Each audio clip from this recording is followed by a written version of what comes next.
IELTS writing টেস্টের task 1 যে এসেটা থাকে সেটা নিয়ে আমরা এই ভিডিওতে আলোচনা করব। আগে একটু বলে নেওয়া দরকার, এই ভিডিওতে আমরা আলোচনা করছি আইএলটিএসের একাডেমিক মডিউলের টাস্ক 1 নিয়ে, জেনারেল ট্রেনিং নিয়ে নয়।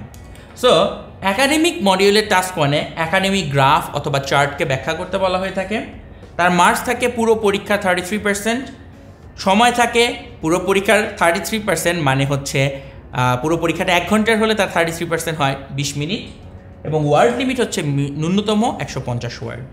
এখন অনেকেই জিজ্ঞেস করে থাকে কী ধরনের কোশ্চেন টাইপের প্রশ্ন আইএলটিএস টাস্ক 1-এ আমরা পাবো। তো আমি এখানে অনেকগুলো টাইপ দেখাবো এবং বলে যাব কোনটা বেশি গুরুত্বপূর্ণ। প্রথমত বার গ্রাফ, এটা সম্ভবত সবচেয়ে বেশি গুরুত্বপূর্ণ, এটা অনেক সময় হিস্টোগ্রামও বলা হয়ে থাকে। তো বার গ্রাফ দেখতে এরকম লম্বা লম্বা লম্বা লম্বা লাইনের মতন। তো সবসময় মনে রাখবেন এইরকম টাস্কের উপরে একটা ইনস্ট্রাকশন দেওয়া থাকবে, মানে এই চার্টটা কি বলে সেটা আপনাকে বলে দেওয়া হবে। যেমন the bar chart shows the participation of children in selected leisure activities in Australia. So এইটা এখানে বলা হয়েছে। তার এক্স অ্যাক্সিস ওয়াই অ্যাক্সিস থাকবে, কালার কোডিং দিয়ে এখানে বয় গার্ল ডিফারেন্ট জিনিসপত্র বোঝানো হয়েছে। তো এই জাতীয় চার্টকে আমরা বলে থাকি বার গ্রাফ, কারণ এখানে লম্বা লম্বা বার আছে। দ্বিতীয় ধাপটি হচ্ছে লাইন গ্রাফ। লাইন গ্রাফ খুবই ইম্পর্টেন্ট হচ্ছে একটা জিনিসের টাইমের প্রেক্ষিতে তার অবস্থান বোঝানোর জন্য। যে লক্ষ্য করে দেখুন 1980 থেকে এখানে 2012 পর্যন্ত বিশাল একটা টাইম লাইনে জিনিসপত্র কীভাবে চেঞ্জ হচ্ছে সেটা বোঝানোর জন্য লাইন গ্রাফ খুবই ইম্পর্টেন্ট, এবং লাইন গ্রাফ আইএলটিএসে অনেক সময় আপনারা পেয়ে যাবেন। এর পরবর্তী জিনিসটি হচ্ছে টেবিল। পার্সোনালি আমি টেবিলকে খুবই অপছন্দ করি, কারণ টেবিলের মধ্যে ট্রেন্ড খুঁজে পাওয়া খুব কষ্টকর। টেবিলের মধ্যে অসংখ্য ইনফরমেশন একসাথে একবারে দেওয়া থাকে।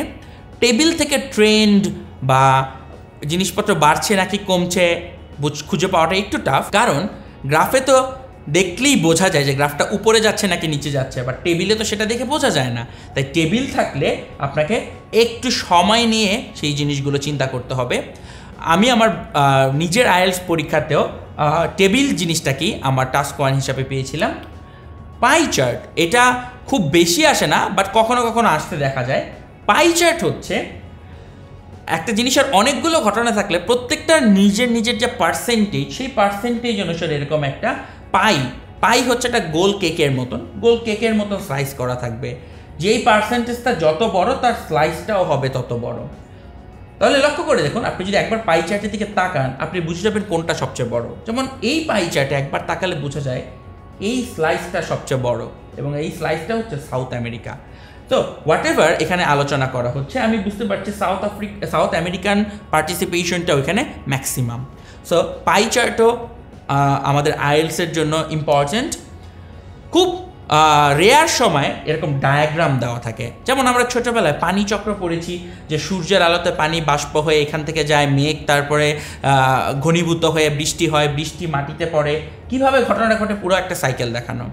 তো ডায়াগ্রামও অনেক সময় ব্যাখ্যা করতে দেওয়া হয়, বাট এটা খুবই রেয়ার। আর হচ্ছে মাল্টিপল টাইপস হচ্ছে যখন 2-3টা টাইপ একসাথে মিলিয়ে দেওয়া হয়, এইটা কিন্তু অনেক আসে। যেমন আপনাকে একসাথে একটা পাই চার্ট দেওয়া হলো আর একটা টেবিল দেওয়া হলো, তাহলে আপনাকে ব্যাখ্যার সময় এই পাই চার্ট এবং টেবিল দুইটার আলোকে লিখতে হবে। মাল্টিপল টাইপ ইদানিংকালে আইএলটিএসে বেশ পপুলার হয়ে গেছে। সো আমরা এই ভিডিওতে দেখলাম আইএলটিএস টাস্ক 1-এর মূল বিষয়গুলো এবং কি ধরনের গ্রাফ চার্ট আইএলটিএস টাস্ক 1-এ বেশি এসে থাকে।